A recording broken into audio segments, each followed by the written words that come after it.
Intahe Ngirakamaro TV.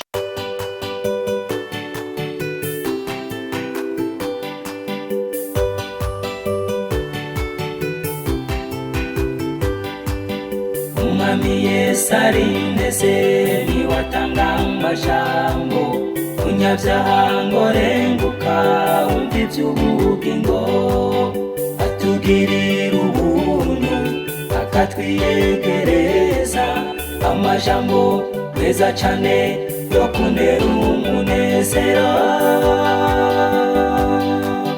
niyo meza ndayakunda ntahatanezera.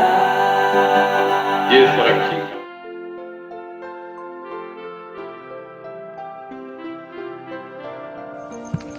Muraho neza yemwe, mumeze neza?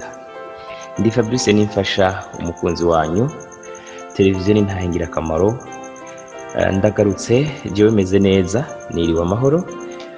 Turi mu ndwi ya Pasika muri 2025.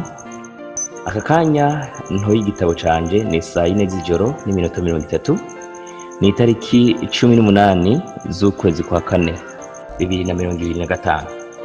Tugarutse mu gice kigira kabiri c'igitabo c'ingenzi ca kabiri. Igitabo ca kabiri c'ingenzi kivuga mu makuru ya mukristokazi.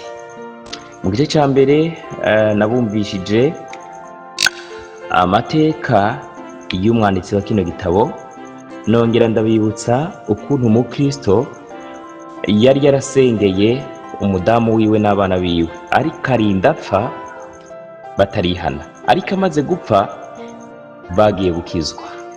Nibyo tugiye gusoma, ni muri chapitre no kwita ko ari ya mbere muri kino gitabo, ni kuri page 9. Ijambo ry'ubutwe rivuga ngo umukristokazi n'abana be biyemeza kuba abagenzi nka mukristo. Iki gitabo mu Kinyarwanda bacita umugenzi, igice cya kabiri. Umugenzi nababwiye ko atari bya bindi mu Kirundi tuzi ko ari ami, friend, rafiki. Oya, ni umugenzi mu Kinyarwanda ni ingenzi ya umuntu ari mu rugendo, niyo bita umugenzi. Nuko reka dusenge gato. Umwami wacu Yesu, ubane nanje kandi na n'ubu umpe kuvuga ibikwiriye kuvugwa, kugira ngo bize bifashe abagiye kuzovyumviriza. Mu izina ryawe rya Kristo Yesu, amen.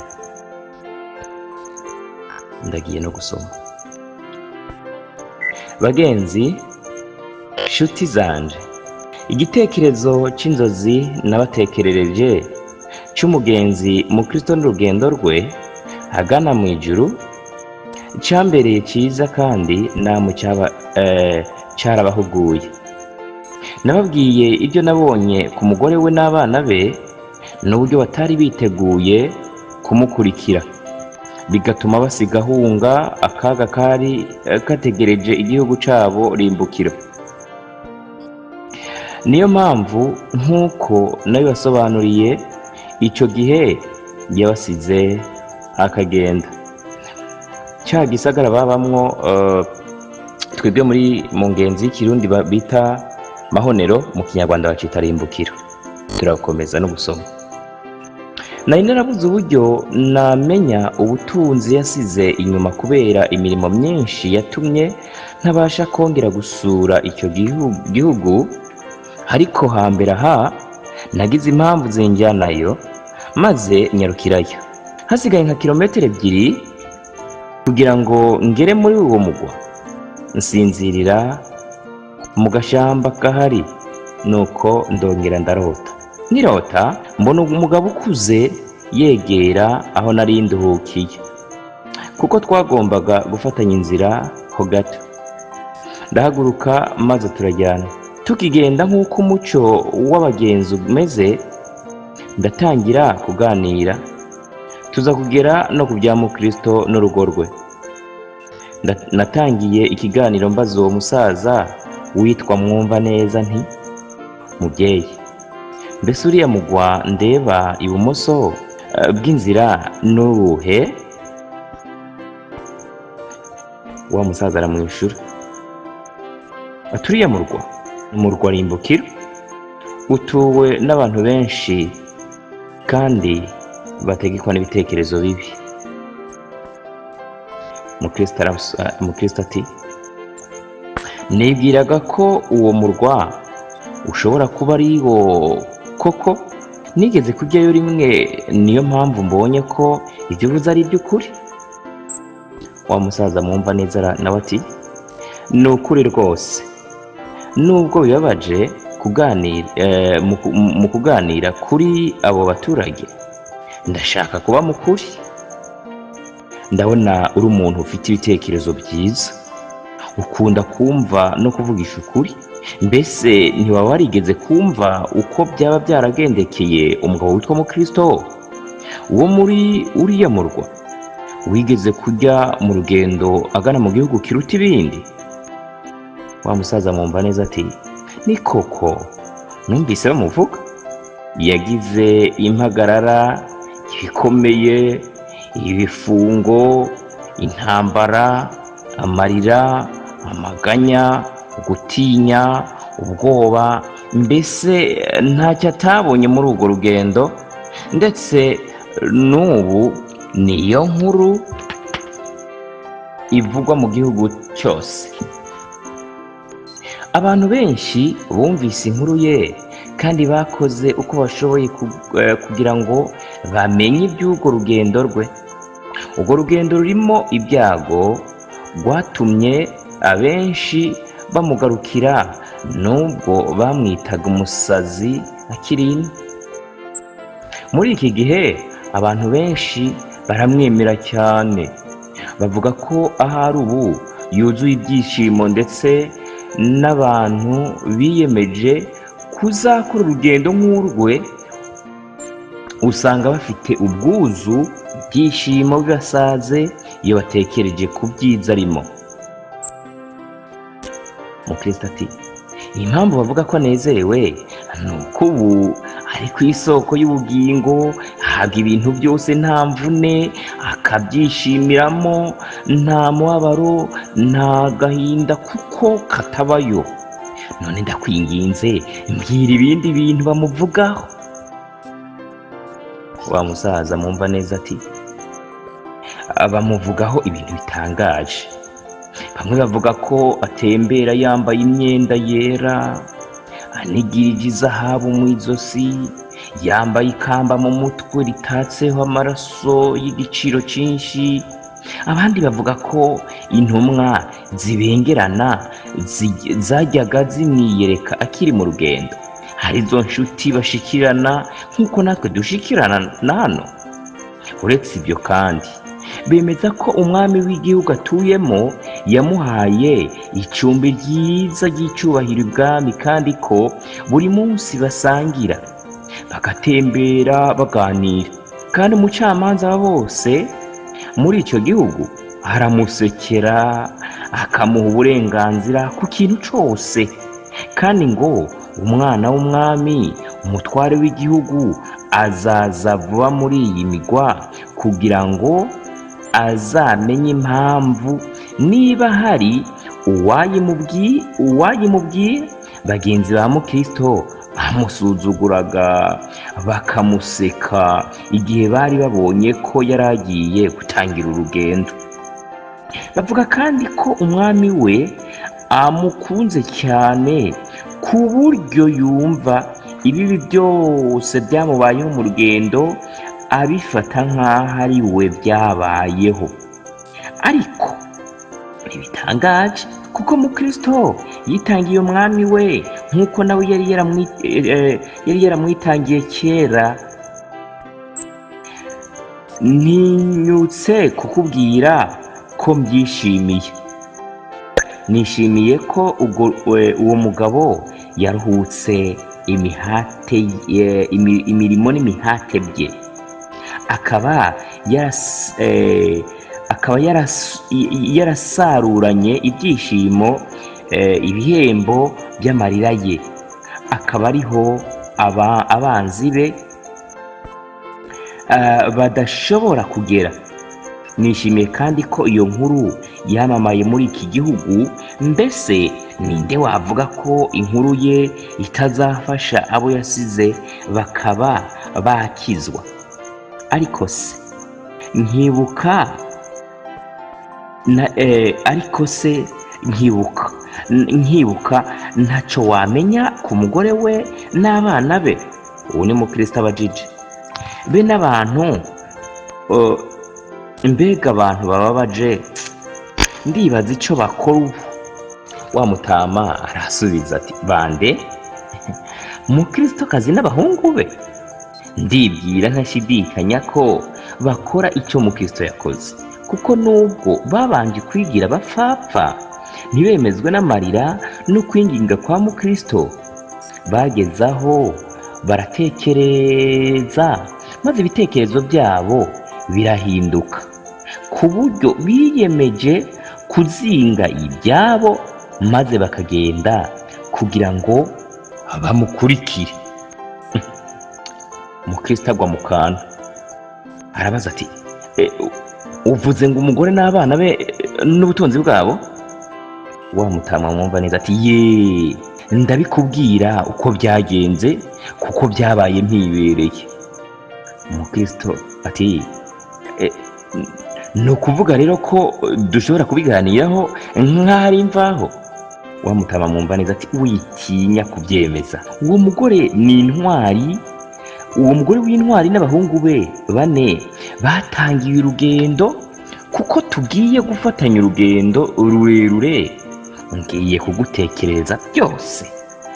Mukristo kazuyo, dore ko ari ryo zina yafashe ubwo yari atangiye urugendo n'abahungu be. Ubwo umugabo we yari amaze kwambuka rwa ruzi rurerure, Mukristo kazi yatangiye gutekereza cyane, atakibasha kumenya amakuru ye. Yasobanukiwe ko batandukanye burundu, kandi ko umurunga wari ubahuje wari waracitse burundu. Ngira ngo uzi kamere y'abantu bazima, ibitekerezo biteye ubwoba n'agahinda bagira iyo bibutse ko babuze abo bakundaga. Niyo mpamvu kubura umugabo we byamuririje cyane. Ariko ntibyagarukiraho, kuko Mukristokazi yatangiye kwibaza niba imyifatire ye mibi ku mugabo we atari imwe mu mpamvu yatumaga atazongera kumubona. Yatekereje uburyo babanaga amera nk'urabye. Kuri ibyo hiyongereyeho ibitekerezo byinshi bikomeye by'imyifatire mibi ye ku mugabo, bimubuza amahoro, bituma amenya icyaha cye. Mukristokazi yarushagaho kubabara iyo yibukaga agahinda no gutaka, amarira n'amaganya by'umugabo, n'uburyo yinangiraga umutima iyo umugabo we yamwinginganaga urukundo, amusaba kumukurikira we n'abana babo. Ibyo Mukristo yavugaga cyangwa yakoraga byose, ubwo yari afite wa mutwaro ku bitugu, byose bimucumita nk'umurabyo, bimumena umutima.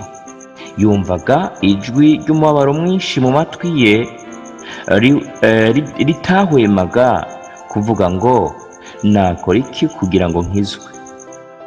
Nuko Mukristo abwira abana be ati, bana banjye, twarayobye, nacumuye kuri so, none yarigendeye. Yifuzaga ko twajyana, ariko nanga kumukurikira, bityo mbatesha ubugingo. Abana bumvise ayo majambo bacura umuborogo, bavuza induru bavuga ko bashaka gusanga se.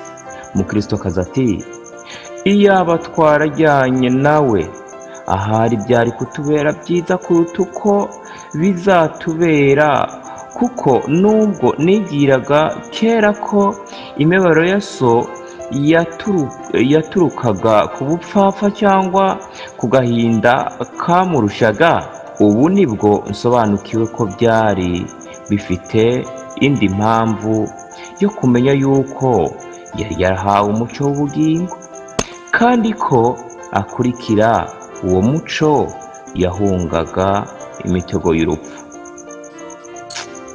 Nuko abana bongera gucura umuborogo basakuza cyane, kandi uwo munsi data yahemukiweho uragatsindwa. Ndasubiramo. Nuko abana bongera gucura umuborogo basakuza cyane bati, uwo munsi data yahemukiweho agatsindwa. Ni iki gice cya mbere cy'igitabo kivuga ibya mukristokazi n'abana biwe. Noneho musobanukiwe ko ya masengesho mukristo yabasengera yahavuye akagira akamaro. Bitwigisha iki? Amasengesho dusengera abacu batarakizwa ntabwo abora, nta nubwo azovunda. Igihe kizogera bumva ubutumwa bwiza, kuko ikigiye mu muntu ntigishetera kiva ubwo nyene.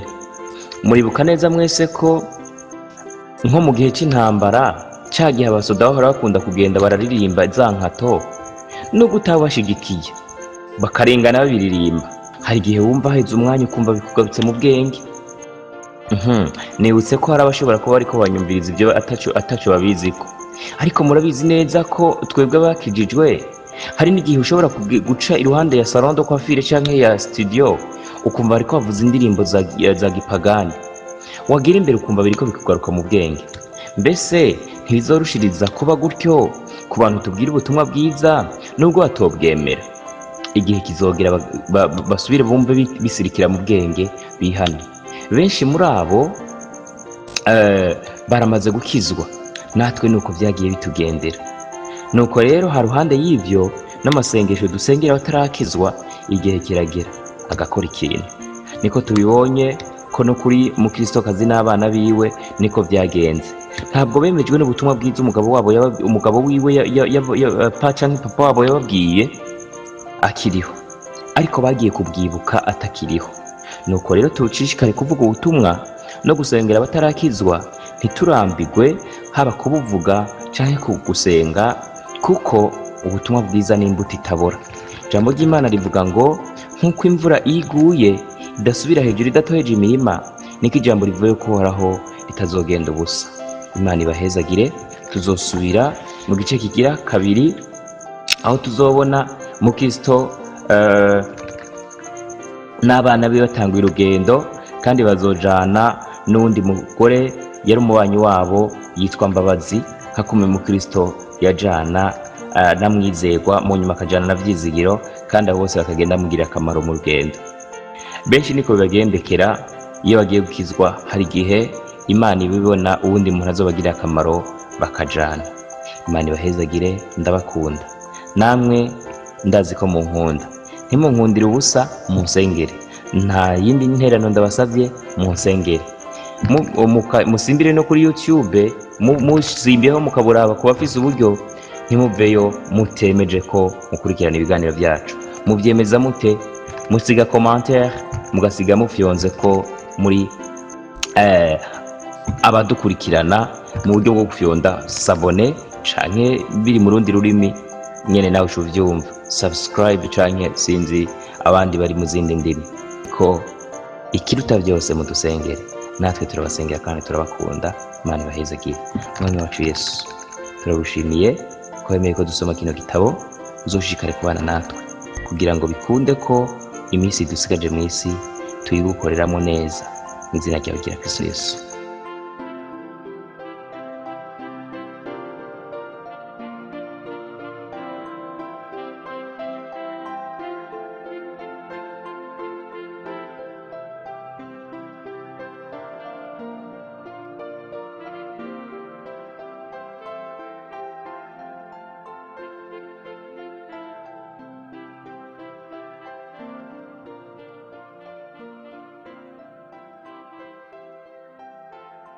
Ukaba nawe ufise intahe bifuza gutanga cyangwa izindi nyigisho, cyangwa ugomba kuduhuza n'ubifise, twandikire kuri ino nimero ya WhatsApp 68 884 981 68 804 canke 68 42 14 47 68 42 14 47.